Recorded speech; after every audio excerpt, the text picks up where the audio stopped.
한국어 단어 조성 원리를 통한 한글 문해력 강좌 한자 공부 요약도 373번째 시간인데요. 오늘 우리가 살펴볼 첫 번째 한자는 돈대라는 의미의 대자가 되겠습니다. 돈대라는 의미의 대자를 살펴보도록 하겠습니다. 돈대하면 현대 한국어에서는 조금 낯선 말이 될 수 있는데요. 돈대라는 말에 대한 그 의미는 조금 이따가 한번 살펴보도록 하겠습니다. 돈대라는 의미의 이 대자는 하나, 둘, 셋, 넷, 다섯, 여섯, 일곱, 여덟, 아홉, 열, 열하나, 열둘, 열셋, 열넷 해서 총 14획에 해당하는 한자가 되겠습니다. 돈대라는 의미의 대자가 되겠습니다. 돈대라는 의미의 대자를 살펴보고 있는데요. 돈대라고 하면 일반 평지보다 조금 높게 돋아서 평평하게 만들어 놓은 땅을 얘기하는데요. 통상 돈대하면 예전에 조선시대 이전에 사용하던 말로는 요즘으로 말하면 이제 연병장과 비슷한 의미를 가지고 있습니다. 연병장하고 약간 이제 다른 부분은 돈대는 주로 높은 곳에서 적의 침입을 방어를 하기 위한 제반 행위를 모두 할 수 있는 곳이었기 때문에 현대 연병장하고는 이제 약간의 차이가 있을 수 있다. 이제 그 정도로 보시면 되겠습니다. 대라고 하면 전혀 상이한 의미로 사용되고 있는 말인데요. 한 가지는 예를 들어서 자동차의 숫자를 센다 할 때 자동차가 2대야 5대가 갔어 라고 할 때 그 대자를 이게 그 수량을 세는 유니트로 쓸 수 있고요. 또 하나는 평지보다 조금 돋아서 높게 만들어 놓은 곳을 통상 대라고 얘기를 합니다. 그래서 뭐 강대상 할 때의 대라든지 이런 것들이 모두 이 대에 해당된다고 보시면 되겠죠. 침대 하면 잠자리를 얘기하는 거고요. 토대 하면 건축을 할 때 그 건축물을 올리기 위해서 밑에 다져놓은 땅을 얘기합니다. 근데 이제 이 말이 일반화되면서 보다 넓은 의미로 어떤 일, 사업 이런 것들이 원활하게 수행되기 위한 기초작업이라는 의미를 가지고 있습니다. 무대라고 하는 것은 공연을 위해 설치한 관객보다 약간 높이 설치된 그 지대를 얘기합니다만은 현대는 무대가 꼭 뭐 관중보다 높으라는 법은 없죠. 무대가 오히려 밑에 있을 수도 있습니다. 하기 때문에 그거는 감안해서 보시면 되겠습니다. 대사라고 하는 것은 무대에서 하는 말이라는 뜻이죠. 하기 때문에 이제 연극이라든지 이런 거를 할 때 그 나누는 대화체의 말을 얘기합니다만은 역시 마찬가지로 이 대사는 꼭 무대에서만 하는 것이 아니고 영화라든지 뭐 또는 TV 드라마라든지 이런 데서 하는 것도 모두 대사라고 한다라고 보시면 되겠고요.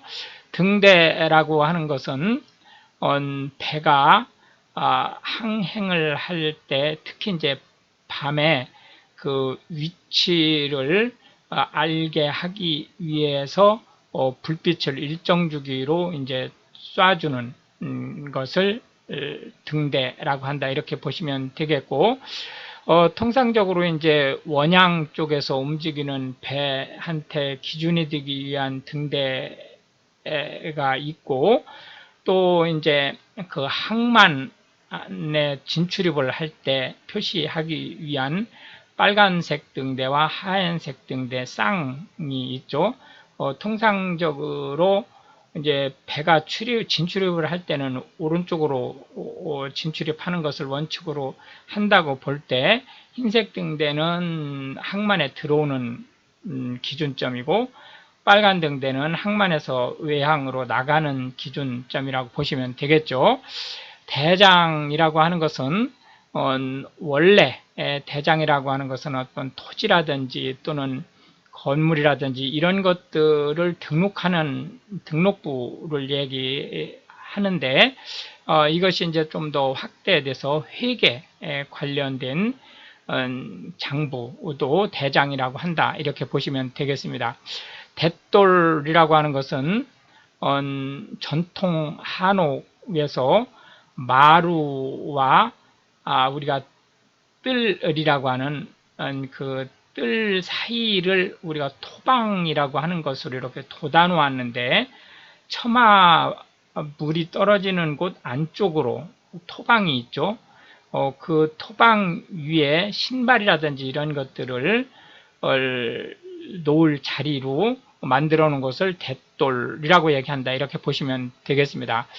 해서 일반 평지보다 높이 돋아진 평평한 땅을 대라고 한다는 점에서 그 반대 개념으로는 움푹 파인 구덩이라는 의미의 혈자를 상대 개념으로 살펴보았습니다. 두 번째로 살펴볼 한자는 책력이라는 의미의 력자를 살펴보겠습니다. 책력이라고 하는 것은 우리나라의 전통 종교가 샤머니즘이라고 하는 것은 이제 여러 차례 말씀을 드렸습니다만은 이 샤머니즘적 성격과 역술이라는 성격이 포함된 의미죠. 력이라고 하는 것은. 그러나 이제 현대 한국에서는 이제 그런 부분들을 대부분 미신이라고 해서 다 배척을 하고 있는 입장이기 때문에 책력이라기보다는 캘린더, 달력이나 원력이라는 의미로 력자를 받아들이면 되겠습니다. 하나, 둘, 셋, 넷, 다섯, 여섯, 일곱, 여덟, 아홉, 열, 열하나, 열둘, 열셋, 열넷, 열다섯, 열여섯에서 총 16획에 해당하는 한자가 되겠습니다. 책력이라고 하는 력자는 책력의 고유 개념보다는 달력 또는 원력이라는 의미로 받아들이면 된다 이렇게 이제 말씀드릴 수 있겠고요.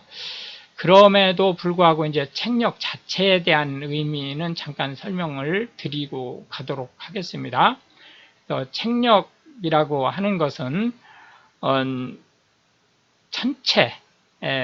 천체 중에서도 특히 해와 달 아래 운행 주기에 따라서 연도와 월과 일과 시 이런 것들을 이제 정해 놓은 일정한 룰에 의해서 정해 놓고 그 정해진 시간대에 따라서 사람의 운세라든지 또는 금기사항이라든지 또는 권장사항이라든지 이런 것들을 이제 정리할 수 있게 해놓은 그런 것들을 책력이라고 얘기한다. 이제 이렇게 보시면 되겠습니다. 달력이라고 하는 것은 이제 책력 중에서 그런 이제 그 샤머니즘적 성격이라든지 역술적 성격이라든지 이런 것들을 이제 주로 좀 상대적으로 좀 많이 배제하고 그 시간 주기, 즉 어떤 때는 무슨 일을 주로 이제 하게 되고 어떤 때는 무슨 일을 주로 하게 되고 이런 것들을 위주로 해서 월별, 특히 월별로 이제 날짜를 표시해 놓은 것을 달력이라고 얘기하고 있고요. 양력은 통상 태양력과 같은 의미로 쓰이고 있습니다. 즉 1년을 365일로 나누면서 그 주기를 해가 운행하는 주기에 맞춘 걸 얘기하는 거고요. 통상적으로 우리가 얘기하는 서양력이 바로 양력이죠. 태음력은 음력이라는 말로 이제 우리가 표현을 하는데, 달의 운행 사항을 보면서, 이제 그 달력을 만든 것을 이제 태음력 또는 음력이라고 얘기를 하고 있습니다. 통상적으로 동양, 우리가 그 얘기하는 그 이스라엘 기독교 유대교 문화도 음력 문화죠. 그러니까 동양 쪽은 대부분 음력 문화인데요. 이제 그 음력이 발달한 곳은 대부분 농사나 또는 특히 어업, 그 해양 관련된 부분, 이런 부분들이 발달하는 곳은 음력이 많이 발달되어 있다, 이렇게 보시면 되겠습니다.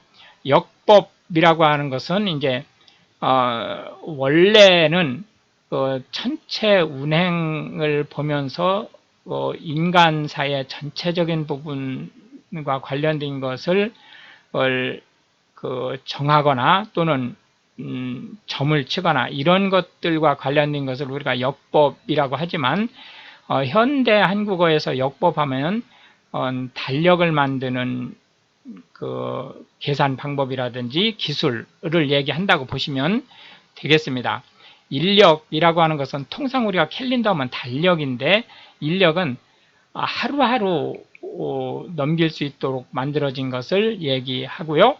역술가라고 하는 것은 역법을 기준으로 해서 사람의 생활 아래서 금해야 될 것, 권장할 사항 또는 예측, 그러니까 통상 우리가 얘기하는 점술가를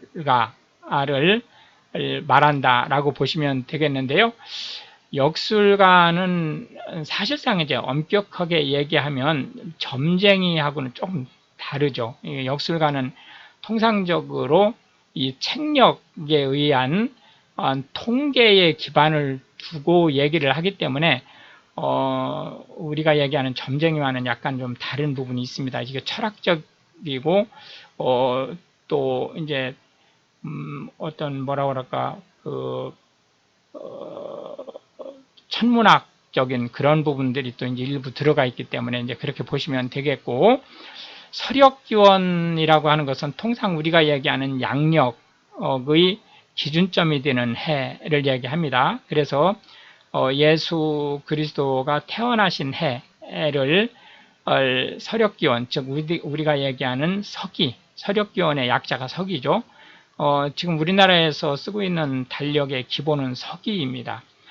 서력기원이 바로 서기의 기원을 얘기하는 거고요. 실제 예수가 태어난 것은 이제 서기로 기준으로 할 때 마이너스 3에서 4, 즉 BC 3년 아니면 4년경에 태어나신 거로 보고 있습니다만은, 이제 약간의 이제 착오가 있으면서 실제 서기가 실제 예수가 태어난 시기보다는 3, 4년 늦게 시작을 하는 상황이죠. 그레고리력이라고 하는 것은 서기에 대한 역법입니다. 통상 그 제1대 로마 황제였었던 카이사르, 우리가 시저이라고 얘기를 하죠. 시저가 만들었던 율리우스력의 단점을 보완을 해서 실질적으로 현대 서기는 이 그레고리력을 따르고 있습니다. 해서 이제 중세 말쯤에 이제 만들어진 것으로 볼 수 있겠고요. 해서 력이라고 하는 것이 시간을 리니어하게 쭉 놓고 보는 것이라는 측면에서 특정 시점을 얘기하는 각자를 그 상대 개념으로 살펴보았습니다. 마지막 세 번째로 체크할 한자는 사납다 라는 의미의 맹자가 되겠습니다. 맹자는 사납다 라는 의미의 한자가 되겠습니다. 맹자를 살펴보면 하나, 둘, 셋, 넷, 다섯, 여섯, 일곱, 여덟, 아홉, 열, 열하나 해서 총 11획에 해당하는 한자가 되겠습니다. 우리가 맹렬하다 라고 표현할 때 이 맹자를 쓰는 거죠. 그래서 사납고 좀 포악하고 이런 성품을 표현할 때 맹자를 주로 쓴다 라고 보시면 되겠습니다. 그래서 맹렬하다 라고 하는 것은 아주 기운차고 사납게 달려들다 라고 하는 뜻을 가지고 있고요. 용맹하다 라고 하는 것은 이 맹렬하다 라고 하는 것이 상대적으로 좀 긍정적인 측면과 부정적인 측면이 막 섞여 있거든요. 그런데 반해서 이제 용맹하다는 뜻은 맹렬하다와 같지만 긍정적인 뜻을 가지고 있습니다. 용맹하다는. 그래서 용감하고 아주 기세가 좋다라는 의미를 가지고 있고요. 맹수라고 하는 것은 통상 육식동물, 짐승을 얘기하죠. 하기 때문에 이제 사자라든지 호랑이라든지 곰이라든지 이런 것처럼 아주 덩치도 있고 스피드도 순간적인 스피드도 있고 또 덮치는 힘이라든지 이런 것이 맹렬한 그러한 짐승들을 얘기하는 거고요. 맹호하면 이제 한국 사이에서는 호랑이를 대단히 신성시하고 있죠. 사실 단군 신화에서는 곰이 주인공이지만 한국인의 정서 속에서는 호랑이를 대단히 중하게 여깁니다. 그런 측면에서 아주 용맹스러운 호랑이라는 뜻으로 이제 맹호라는 뜻을 부여를 하고 있고요. 우리나라 이제 제3보병사단 산하의 23연대의 부대 이름이 맹호입니다. 이 부대를 기본으로 해서 이제 지금 현재 수도 기계화 사단이 만들어졌죠. 그래서 역시 수도 기계화 사단의 그 엠블렘도 맹호죠. 월남전에서 아주 혁혁한 무공을 세웠던 부대가 바로 이 맹호. 지금 현대로 말하면 이제 수도 기계화 사단이라고 보시면 되겠죠. 맹견이라고 하는 것은 이제 덩치도 좋고 이제 아주 기세가 사나운 개, 통상 우리가 이야기하는 사냥개를 얘기한다고 보시면 되겠고요. 맹위라고 하는 것은 아주 사나운 기세를 맹위를 떨치다. 그럼 예를 들어서 더위가 맹위를 떨쳤다. 그러면은 사람이 통상적으로 버티기 힘들 정도의 아주 심한 더위였다라는 그런 의미를 가지고 있는 거죠. 맹독이라고 하는 것은 조치를 늦췄을 경우에는 치명이 될 수 있는 그런 형태의 독을 얘기한다고 보시면 되겠습니다. 예를 들어서 뭐 코브라의 독이라든지 이제 뭐 청산가리의 일정량 이상의 청산가리라든지 이런 것들은 모두 맹독이라고 보시면 되겠죠. 맹금이라고 하는 것은 금은 이제 새 종류를 얘기하는 거죠. 하기 때문에 맹수하고 같은 말이지만 새에 해당되는 말입니다. 하기 때문에 이제 우리나라로 보면 매라든지 또는 독수리라든지 이런 것들이 이제 맹금류에 해당된다고 보시면 되겠죠. 맹공이라고 하는 것은 전투를 할 때 원래 전투를 할 때 아주 맹렬하게 사납게 공격하는 것을 얘기하는데요.